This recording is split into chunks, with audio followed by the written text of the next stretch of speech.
today. So thank you everybody for coming on this Sunday. Before we get started into the topic, I did want to pause for a minute because I was listening to the radio this morning, and it is a year since the attack on the Tree of Life Synagogue in Pittsburgh. So I think when we're thinking about these things and issues of religious minorities and things like that, it's worthwhile for us to pause and remember that these things happen and how these things affect different groups. So a little surprise to me it had been a year. But we're starting the holiday season in the U.S. right here as we're coming into it. Like there are, by my reckoning, about 3 holidays that you can't avoid in America, right? That are going to be part of your life in one way or another. Halloween, Thanksgiving, and Christmas. Like all of those things happen in the culture. They happen around you. They're going to happen in various places. And we're starting here with Halloween. Humanists can find it easy to be rather cynical about holidays, right? These are not usually things that have engaged them in one way or another. Often there's sort of suspicion of the metaphysics or the games that get played or something like that. But I think humanists can approach holidays in a particular sort of way. That is, normally they are responding to some kind of problem, some kind of issue, some kind of piece of human experience. They ritualize it, they make it sort of fanciful, they often take it out of proportion, but we need to look at what's underneath it, right? What's the key about being human that has made these holidays attractive to people for different reasons, particularly in the way that we tend to practice them. So Halloween in the U.S., okay, there's a history of the different kinds of holidays that have been. But I think for most of us, right, it's a bit of an unusual holiday in that it is focused on fear, usually, right? This is the haunted houses. These are the ghosts. These are these different elements, right, that come out there. I think that's the one thing that tends to run, again, in the culture, in the way that we approach it. I think it's unusual, right, because that's like a negative emotion. That's not usually one of the positives, right? That it seems to be celebrating like the inverse, the opposite, something that we normally don't want to look at. But it can be interesting there too, right? So let's think about this. Let's think about fear. Let's think about why we do it. My wife and I usually listen to Edgar Allan Poe's The Telltale Heart on Halloween. That's always kind of fun. It's fun to listen to it as well rather than either read it or like watch some dramatization, right? Because when you listen to it, you've got room for your imagination to play, right? To sort of hear it in the dark. It gets going an interesting set of emotions, right? It's a story about guilt in a lot of ways, right, that is coming back to haunt him. It makes you feel sympathetic initially with the character who has killed somebody, right, who's buried them and who's being haunted by what he has done. So it's making you into the bad guy in a way, right? You're not feeling like he's getting what he deserves when this happens to him necessarily. You're feeling scared too, right? It's traumatized. So it's an uncomfortable thing to listen to, right? Some of these boundaries get broken. And I think that's what we got on Halloween, right? Is a reminder about lots of different boundaries, right? Ghosts, those are people who are supposed to be dead but are still around, right? They're still one way or another. Or zombies, which is sort of the same story, right? These are ghosts, they're still around, they're not supposed to be here anymore. Or you've got Frankenstein-like monsters again, like something that has been manufactured and put together. Like we get a lot of these sort of stereotypical things. Werewolves, right? This is like your neighbors, friendly, nice people, except they get taken over involuntarily by some sort of bloodlust, right, that they can't control. These are all fantasies that remind us how vulnerable our world is, right? How much we depend on our neighbors being nice people, right, on not becoming werewolves. Like there's nothing we can do about it if it all breaks loose. How much we depend on each other, right? How soft and breakable our bodies are, right? In one way or another. We will die. We will fall apart. We will not make it, right, through this life in one way or another. And this is a reminder of that, right? We're focusing on it. We're thinking about it. Some people in the U.S. do the Day of the Dead. I don't think that's done as much across the United States as Halloween, but that emphasizes that aspect even more, right? Let's stop and let's think about death. Let's make sure we focus on that capacity. So Halloween's a lot about forces that we can't control, that can control us, right? That break out somewhere and can control us in one way or another. And those generate fear, right? Those generate fear. The boundaries break down, they generate fear. All right, got to talk a little bit about biology if we're going to do this as humanists. So we've got to think about the biology of fear, what happens, right? What happens when you experience fear?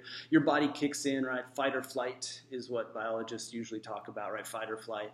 So your attention focuses quickly on threats, right? Everything is a threat or an obstacle or something to get away.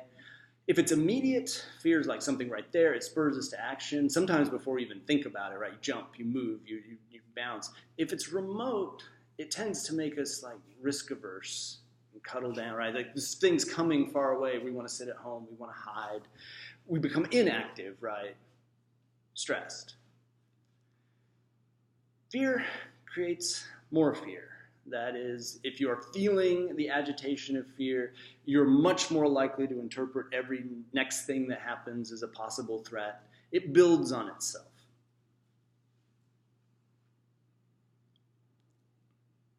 Somewhere along the line, humans became storytelling animals. And that changed the way that we experience our emotions, including fear, right? So it's just an animal, right? As a more instinctual creature with these fight or flight mechanisms. They just respond to their fear, right? It's just, they attack, they run. They don't try to make sense of it. They don't tell a story about why or what's going on in nearly the same way that we do. That is, we have a capacity to take control of our fear, right, by putting it into a story about what's going on. This is what the Halloween stories are about to some degree, right? We're sticking it into this sort of story about what's going on. But it's what's going on with any other fear that might happen, right? If you're home alone at night and you hear a sound in the other room, you make a story out of what this might be, and the story that you make feeds the emotion, right? And it can get away from you. That's often what that experience can get away from you. It can be a case of you think, yeah, maybe it's this, or maybe there's somebody in there, and then pretty soon it can take off right in the directions farther and farther along those lines. But the story feeds the fear. It builds the fear. It can create, or it can diminish it, right? Depending on what kind of story you are telling about the fear. So for us and these kinds of emotions, it becomes a little more complicated. We don't just feel fear. We manipulate it, we manage it, we get caught up in it, right? We're in the middle of the story around it. Now, people can do this well or badly. This is a line I've come to before. I don't think there's one simple answer. I'm not going to suggest, here is the thing you can do to overcome fear and make it go away. Because that's probably not even a good idea, right? A normal human life, there are things to fear. There are things to respond to. But people often fear too much, too quickly, too long. I think we often avoid our fears and avoid feeling it in a straightforward way. Right? People aren't willing to sit with it for a while and just say, okay, what is it I'm afraid of? It's like, it's an uncomfortable feeling. I'll turn on the TV. I'll switch to something else. I'll eat something. Anything else to switch your mind away from actually spending a little time with it and thinking about what it means. So in order to manage our fear and deal with our fear, we need to learn to tell stories about our fear. We need to learn to pay attention to the stories we're telling ourselves about our fear. And we need to learn to manage those in the right way so we're, afraid in ways that are productive and not in ways that are merely stressful. That when we're afraid of dangers like climate change, they don't push us into being afraid of, say, immigration or the people near us or others. Which is a thing it can do, right? Once the fear starts building, it's easy for it to build and divide us and separate us. So biology has often talked about fight or flight. You've probably all heard that. There's more recent biology starts to talk about two other possible responses. Kind of one, they've got two names for it. Mend and tend, right? That is, when confronted with a threat, some people move to fight or flight, but a third option is to mend and tend. That is to say, a third way to respond to your fear is to reach out to other people, to be connected, right? To say we need to work together, we need to build a sort of nurturing response rather than just an aggressive response. And we'll see that with fear as well. Fear brings people together, right? It can unite them. This is the fun of going to a haunted house with people. Right? You get scared, and then you're closer to each other, right, on that front. It's a common experience of that way. So we need to think about fears. I mean, my call to action here on Halloween is to think about our fears, to be patient enough in this context to experience them, to admit them, to think about what they are.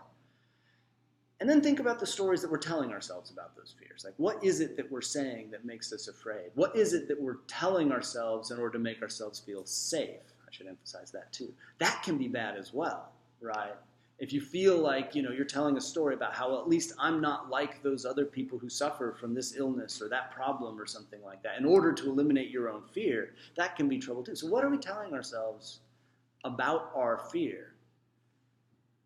If we can be comfortable enough with it to experience it for a little bit, then maybe we can start to develop some stories that'll be productive.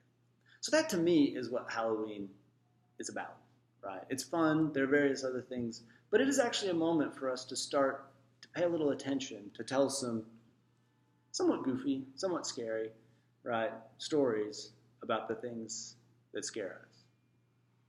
All right, so with that, what I want us to do with the rest of the time is talk a little bit about fear and about the stories that we tell ourselves about fear, right? Scary stories, or at least the things that we are afraid of.